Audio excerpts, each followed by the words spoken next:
Welcome to Boomers Today. I'm your host, Frank Sampson. Of course, each week we bring you important and useful information on issues facing baby boomers, their parents, and other loved ones.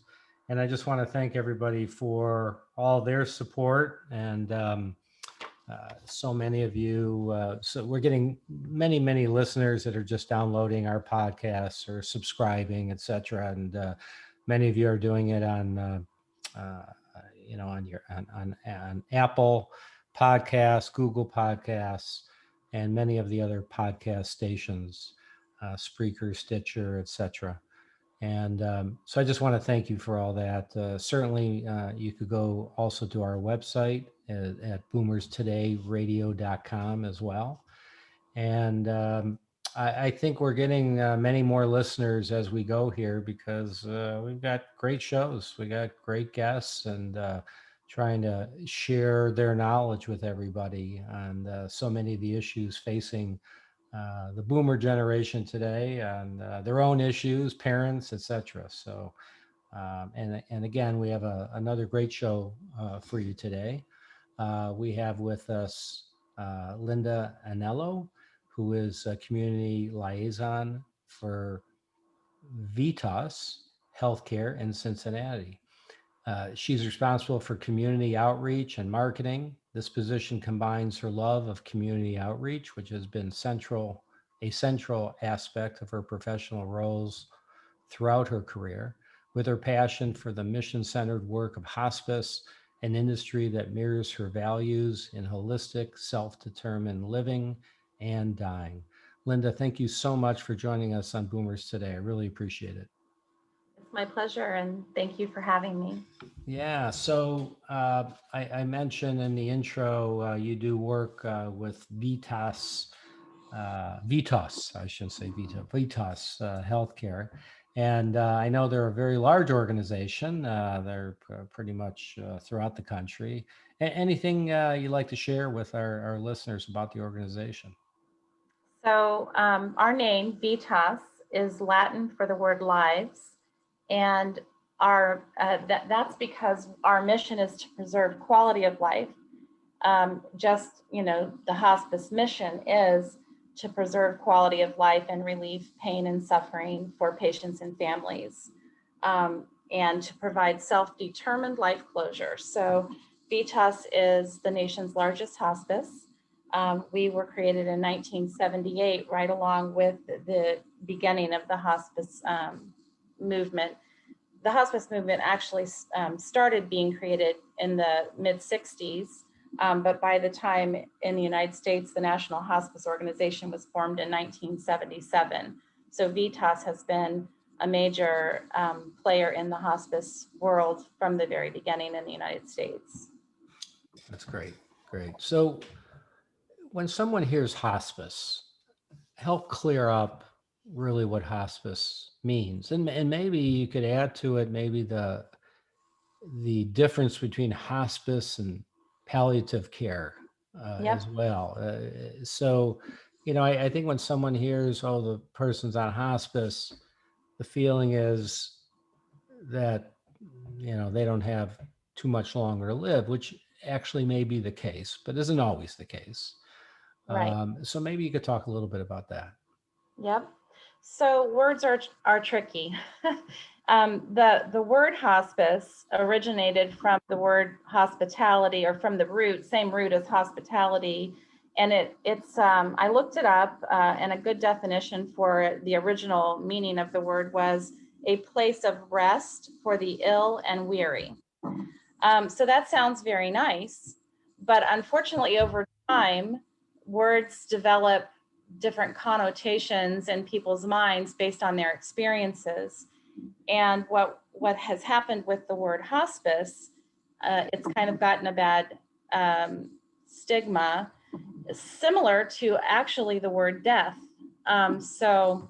Which we'll talk about a little bit when we talk about death over dinner, which is something I want to talk to you about. But so what happens is, if people avoid facing the fact that they're going to die, or their loved one is going to die, and they don't want to think about it, they don't want to talk about it, and then they avoid taking advantage of a service like hospice, which is about relieving pain and suffering at the end of life.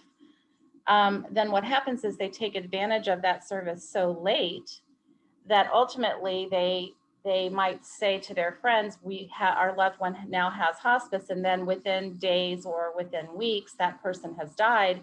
And that kind of reinforces the stigma in their mind that hospice means if I take advantage of hospice, that means I am going to die within days or weeks. And so there's kind of a false equivalence that if I avoid it, maybe I can prolong my life, or I can avoid the dying experience. But hospice does not do anything to facilitate the end of life. We don't bring it on any faster. We don't do anything to prevent the end of life. We don't prolong the dying process. What we do is we go alongside the dying person, whether they're dying in years, months, weeks, or days. We are there to help that process to be one of quality of life, less pain and suffering, more support for the patient and family, more education. So our goal is, very positive, but unfortunately, a lot of times people hear hospice and they don't think very positively about that term, which is unfortunate. And then palliative care actually, that term derived from the original, it was because of hospice that the term palliative care started being used. And that was actually in 1974. That term was coined by a urologist in Montreal. He created the first palliative care ward, and he was inspired by the work of Dame Cicely Saunders and Elizabeth Kubler-Ross, who were the original founders.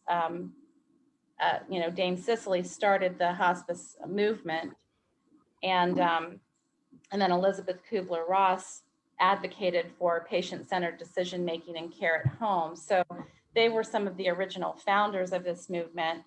And then the palliative care movement has been developing over time. So it's back to that concept that I said, words get tricky.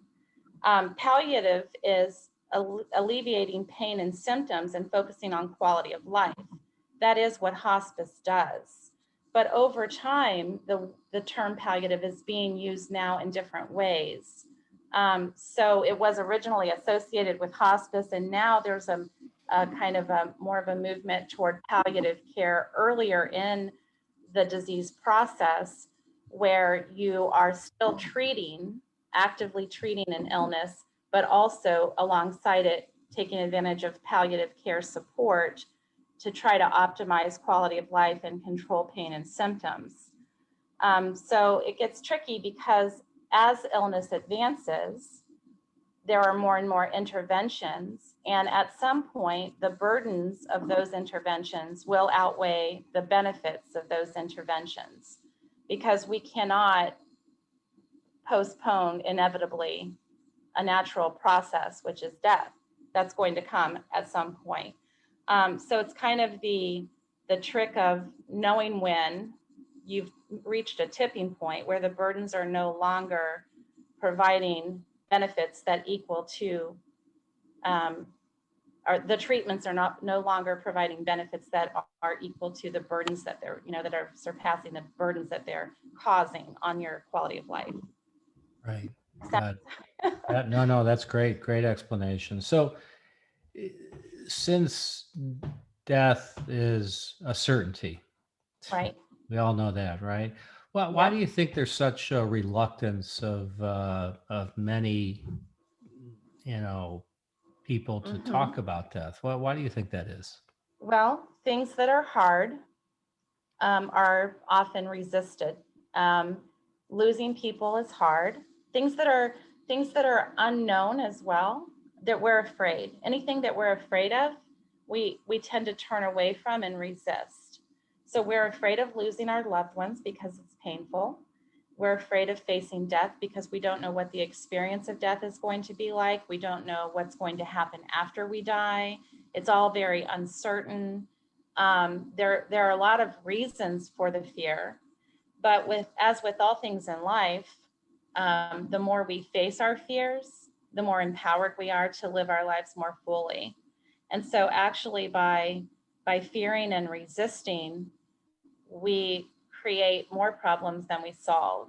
If something is inevitable, it makes a lot more sense to learn about it and face it and open to it, and learn how can we optimize this experience. So if I know that I am dying no matter what, then my goal then is to have a death that is peaceful, natural, even beautiful. And in hospice, we know that death can be a beautiful experience for patients and their loved ones, which a lot of people might think sounds strange. Right. But it's when we avoid the reality, and a lot of times, when we go through that prolonging of the process through extreme measures, that we ultimately don't stop ourselves from dying or our loved ones from dying, but we just make the process a lot harder. Right. So you yourself are working directly with families and hospice. That's what you do day to day, right? Yes, one of the best things that I do in my job is called the Goals of Care conversation. And that's where I meet with patients and families and help them have these kinds of difficult conversations.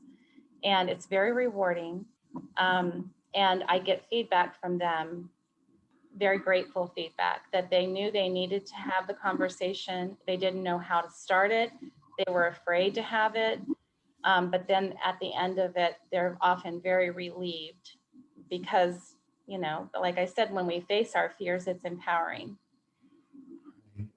You know, we've had some conversation prior to the podcast, and you brought up a journey you have taken about the death of the death positive movement, I believe it's referred to. Can you tell us more about that? Sure.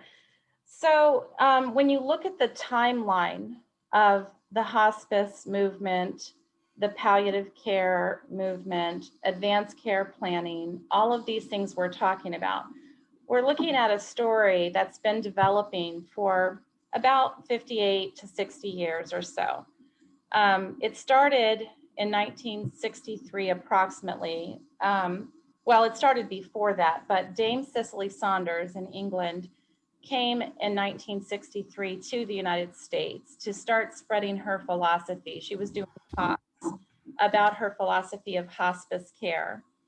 Dame Cicely Saunders opened the first modern hospice in England. It was called St. Christopher's. And her approach was holistic. So holistic being, it's not just a physical treatment of illness, but we're looking at the whole person, which includes their spiritual self, their psychological, emotional self, their relational self, all of that.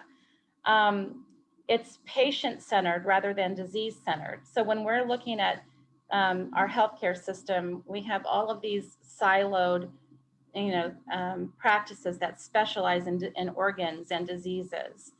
And she said, let's focus on the whole person, not the disease. And also when we talk about pain, let's look at total pain, which includes psychological pain and spiritual pain. And also when we're treating, we're not just treating a patient, we're not educating and caring for only a patient. They are part of a system called a family, and that family also has needs. So that was her approach. And then Elizabeth Kubler-Ross also wrote a book on death and dying, which was, a classic that advocated, again, for patient-centered decisions and care at home. So those were the seeds. And then over time, we had extraordinary cases in the media of young people like Karen Quinlan and Terry Schiavo and Nancy Cruzan, young people who ended up on life support for 10 or 15 years, for very prolonged periods of time, where they were in a persistent vegetative state. And there were all of these law, Supreme Court cases and such, trying to hone in on what are the rights of the family to stop this, endless life support, and what would the patient have wanted. And so that led to the creation of the living will and the advanced care power of attorney. So this is all progressing into the 70s. In 1977, Florence Wald, who's the dean of Yale School of Nursing, and was inspired by one of Dame Cicely Saunders' talks. And then she was credited as being the mother of the American hospice movement. She founded the first hospice here in Connecticut. And so this all just keeps developing, but then comes along around about 2004 is where what's called the death positive movement started. And I forget the man's name, but it was a tweet actually, and he said, we keep talking about sex positive movement, but why don't we talk about death positive movement? And so it's basically, let's get this out of the shadows. Let's stop pretending like death is not a natural part of life. And let's stop being so afraid of a natural process. Death and dying is natural. And let's talk about it and let's plan for it and make it and have it go well instead of have it go so poorly. And so that's been really picking up speed. In 2013, Michael Hebb created Death Over Dinner, which is along the same vein to get people thinking and talking about death and dying, and being more proactive and more courageous about the topic. He recently partnered with a company called Round Glass and created a whole end-of-life platform. So this is really picking up. There's another hospice doctor, Karen Wyatt, who started what's called End of Life University, and it's a podcast. And then in addition to that, there are countless books on death and dying. I mean, just like Karen Wyatt has a book club, and every year she publishes a list of books around the topic, and she hasn't run out of, a long list of books to publish, and every month she holds a book club on it. So it's just this whole movement of bringing death out of the shadows, the topic of death, and facing it more courageously and more positively, like we do with birth. When we have birth, we want to go to classes to learn, and we read books to learn, and we do things to prepare for a good experience with a birth. It's the same thing at the end of life. It's just as natural as birth. So let's talk about it and learn about it and prepare for it so that it goes smoothly and not so tragically all the time. Yeah, that's great. Thank you for that. So, Lynda, we're going to take a real quick break here, I promise, just to recognize our sponsor. When we come back, you mentioned Death Over Dinner. So when we come back, I'd like to learn a little more details. It's very interesting about that program, for lack of a better name, but you'll tell us more about that. Yes. So I wanted to ask our listeners, are you concerned possibly about an older driver? Because Beyond Driving with Dignity is a facilitated self-assessment program for older drivers. This program has been designed to serve as a vital tool to facilitate older drivers and their families as they make appropriate decisions regarding the future of one's safe driving career. If the individual is a safe driver, an advisor can provide him or her with strategies on how to remain a safe driver as they progress through the aging process. If driving retirement is the appropriate decision, then the individual and their family are offered possible alternatives, resources, and a specific plan to ensure a smooth and successful transition from the driver's seat to the passenger seat. So to learn more, you can go to www.beyonddrivingwithdignity.com. I'll say it again, www.beyonddrivingwithdignity.com. Or you could call directly at 877-907-8841 to connect with an advisor in your area. I wanted to, we're back now with Lynda Anello, who's a community liaison for VITAS Healthcare. And we're talking quite a bit about hospice and learning a lot here. So, Lynda, you brought up before we took that quick break in your discussion about the death positive movement, and you mentioned death over dinner. Can you tell us? I'm interested. I'd love to learn more about that. Thank you. I'm so glad you asked. I love to talk about death over dinner, and I love to host death over dinner and encourage everyone to have a death over dinner experience. So Michael had created this experience, and it's a guided conversation around a meal. So it could be dinner, could be lunch, or it could be breakfast. But generally, prior to COVID, we were meeting in person around a dinner table and having a lovely meal and having engaging, deep conversations, which if you think about that, just even if the topic wasn't death, if you just think about that, getting people to connect over a meal and share from their hearts their deep thoughts and feelings is a very rare and rewarding experience that we need more of. And so Michael has created other platforms around other topics using the same concept. But when it comes to death, death is a profound experience that touches every single person. It touches us while we're alive in regards to, losing loved ones. And then it touches us as we're facing our death as well. And nobody gets out of that. So what a great topic to have deep, engaging conversation around. We have a lot to learn from the deaths that we've experienced that went well or didn't go well. And we have a lot to learn from pondering what we would want for ourselves as our death nears. But these are things that without the framework, typically these conversations don't happen. So he has a specific framework that starts with honoring someone who has passed. So in the beginning, we all take turns speaking and honoring, bringing to that present moment the memory of someone we loved who has had a profound impact on our lives. And we each share with each other about our loved one that we're missing. So right from the get-go, you're opening your heart, you're being vulnerable. People do cry.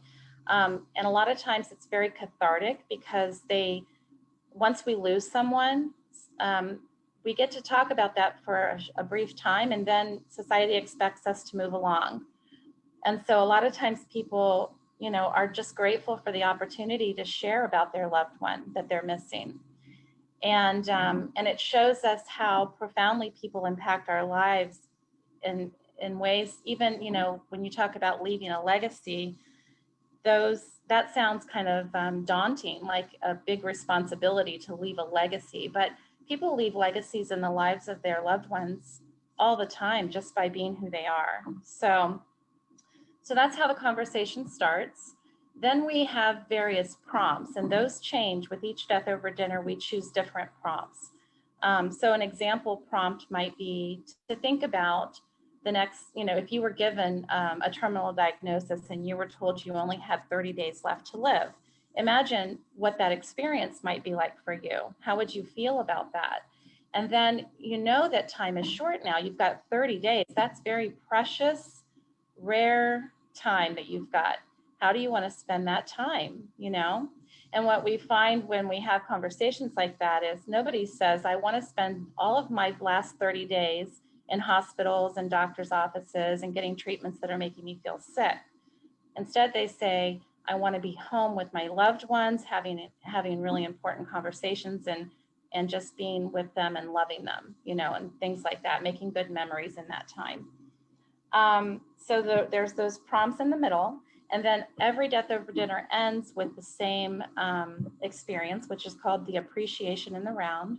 And that's where we give appreciation to each other at the table, whether we know each other before we came to this conversation or whether we just met. there's always something we can appreciate and acknowledge about the people that we're with. And so that can be a really heartwarming experience to have somebody else reflect back to you something about yourself that they appreciate and acknowledge. And so it's a really rewarding experience. People are often very surprised when they go through it that it was so meaningful for them. A lot of times when people hear the title, Death Over Dinner, they're kind of taken aback, again, because of the word death. And I have had organizations bring me in to do Death Over Dinner as a team building for their staff, or as a community engagement for their caregiving families. And they might say to me, could you change the name? Do we have to call it Death Over Dinner? And it's just, I laugh at that, because that's the whole point. The whole point, let's call it what it is. It's death. And let's stop being so afraid of that word. It's more natural. Right. No, So that's Death Over Dinner. That's fantastic. That's I love it. It's a wonderful thing. So let me ask you this: we only have literally just a couple minutes left. Time flies.